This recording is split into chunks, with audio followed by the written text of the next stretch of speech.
Okay guys, we're going to talk about some steering stuff. We've had a lot of questions on different videos and comments on different videos that we've got, and everyone's asking, what steering is in this, or why did you choose that? We're kind of going to go over a little bit of the standard mechanical steering to a hydro assist to full hydro, and we'll kind of go over all that with you to give you a good feeling on what we chose and why, and some of the pros and cons to each system. But this one has the hydro assist. You'll notice there's some shiny stuff here. We'll get around to that in a coming video in the next few months.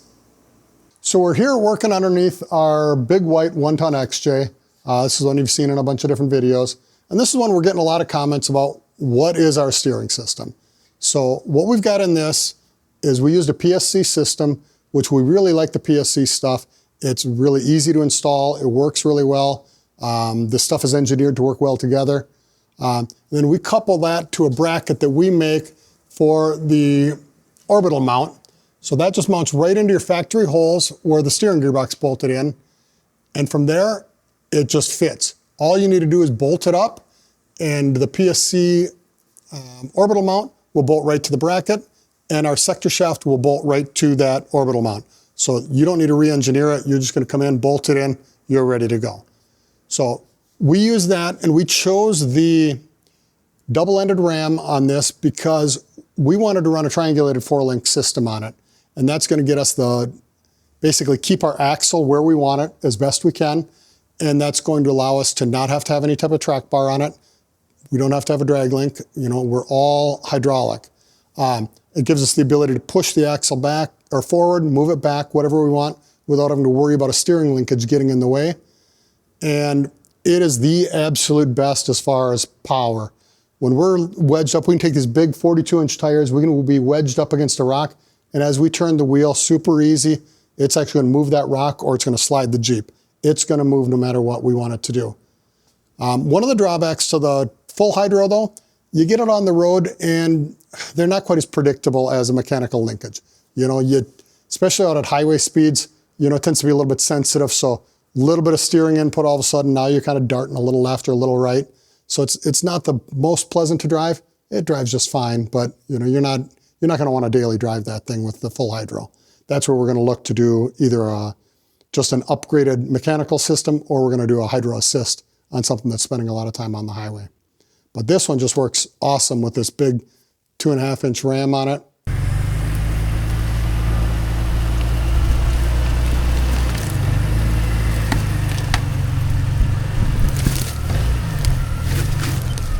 We built all the links for it. The kit came with all the bungs and the heim joints, and we just came in with some tubing, made those.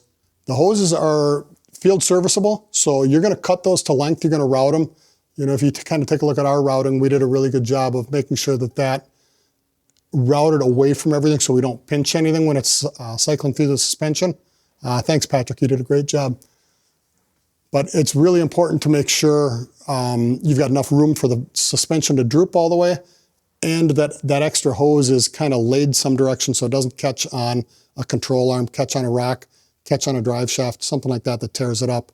But these are nice because they're field serviceable. So if you do end up tearing something right at the end of it, you can just cut it off and put the new end back on it, and you're good to go. You're right back up on the trail and running. So.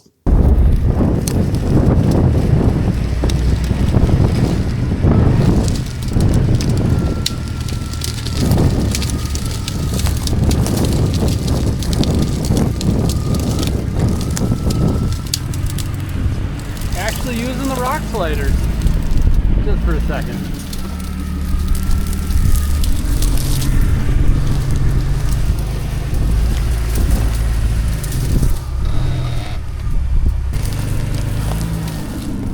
Do you have any problem steering? Steering was awesome. Wheeling on 42s is just like a cheat code. It's just too easy. So one of the drawbacks to a fully hydraulic system is you've got no mechanical linkage. So there's a lot of comments that people always say about it's totally illegal to be on the road with it. Other people say it's legal. So if you guys know if it's legal for sure or not legal for sure, go ahead, put that in the comments. We'd love to see it. But one of the other knocks is just that you don't have any ability to steer if your vehicle's not running. Well, obviously this XJ is not running, but we're still able to steer. I've been on trails when my Jeep is broken and I've been able to steer it to get it back as I'm being towed by somebody. So there is some level of steering. Obviously it's not the same, but you still do have something that'll still steer you and get you off the trail, maybe even get you back to the trailhead. But as you can see here, we still can steer just fine with no hydraulic pump running. If you know how that works, drop that in the comments too.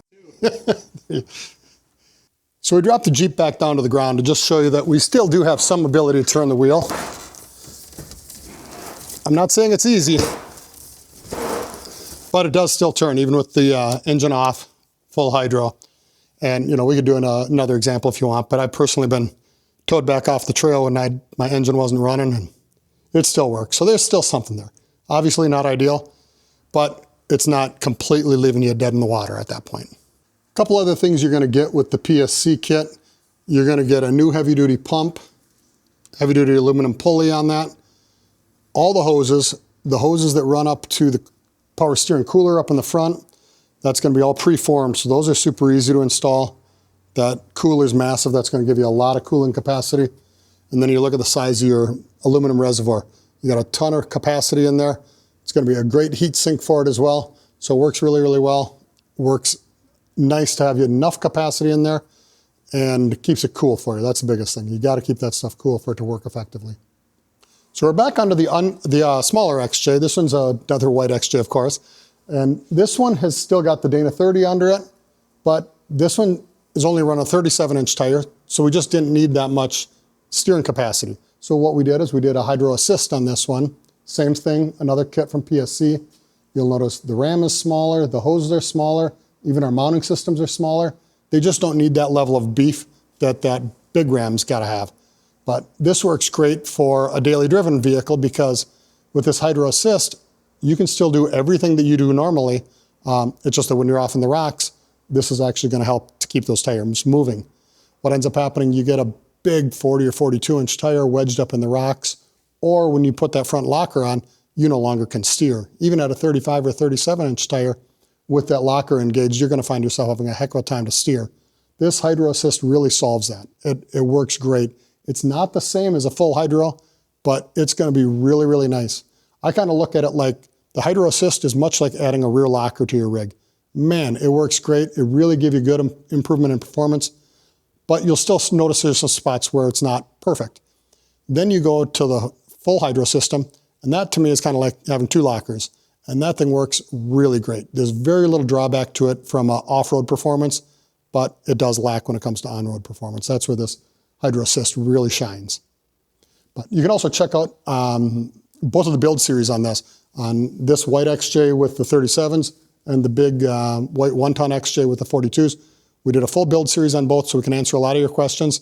And if you don't see any answers in there, certainly hit us up in the comments and we'll try and get back to everybody that asks us any questions. So as you look underneath here, you're going to see that this setup has still got a mechanical connection. We've got a steering gearbox. We've got a couple hoses tapped off of that for the hydraulics, but there's still a mechanical connection with the gearbox to the pitman arm, to the drag link, out to the knuckle. So we've got a physical connection between all of that. So when it comes to kind of a safety standpoint, if you have a hydraulic hose blow on a fully hydraulic system, that could be a very, very dangerous situation. If you get a hydraulic hose that blows on this, you're not going to have a very dangerous situation because you've still got the redundancy with the mechanical connection. Now, of course, you could have a mechanical connection fail, but that's awful unlikely. So you still have a little bit safer scenario on this. And again, it's why it's well suited for a daily driver as opposed to more of a purely off-road machine. So now we're underneath the front of my JL, and this thing's running on 40-inch tires, and it sees a lot of off-road use and a lot of on-road use. So this one, you see, we don't have any type of hydraulic assist. So when I was out there trail riding with it, I found that there are times with the locker especially engaged, I'd have difficulty steering.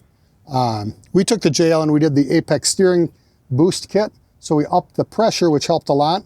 But even then, with these 40s, it really still needs some type of a hydro assist. Since I spend a lot of time on the road with it as well as off the road, I'm going to want to do just a hydraulic assist as opposed to doing the full hydro, because that way I get nice on-road manners and I get better performance off-road, and it's really going to be the best of both worlds for me. So as we're talking all about hydro steering and hydraulic assist and mechanical steering, a lot of talk comes down to cost. And I really don't think cost is a valid argument. Of course, we all have a budget, so I understand that, and everyone's got to just work with what their budget allows. But this is my dedicated off-road rig, and this one we did full hydraulic steering, and I wouldn't want a hydro assist on this because it's not powerful enough. It's not going to do what I want it to do. So I definitely don't want a hydro assist here. I don't want a mechanical system here because it's just not going to do the job well. So if I get over to my daily driver, now this is one I really want hydro assist. I haven't done it yet, but I want the hydro assist. So now I can still drive it on the road really nice. The full mechanical system, it drives on the road really, really nice. But with the hydro assist, I'm going to do a lot better on the trails. I'm going to do a lot better on the rocks. And that's really what I'm looking for. Trying to have the right steering application for your rig, for the actual use that you're using it for. Your buddy might have 40s and never leave the pavement, but the other guy might have 37s and he's out there wheeling every weekend and loads it on a trailer in it and never sees pavement. So you really want the best tool for the job. So pure rock crawling, highly recommend full hydro. If you're doing double duty, highly recommend hydro assist on it. Those are going to be the best tools for the job. So check out our videos. We've got a lot of videos on all of these things that'll help go into more detail on each rig's build. And hit us up with any comments and we'll try and get back to you as soon as we can. So hit us up on the website and buy any products you can. We really appreciate the support. Thanks, guys.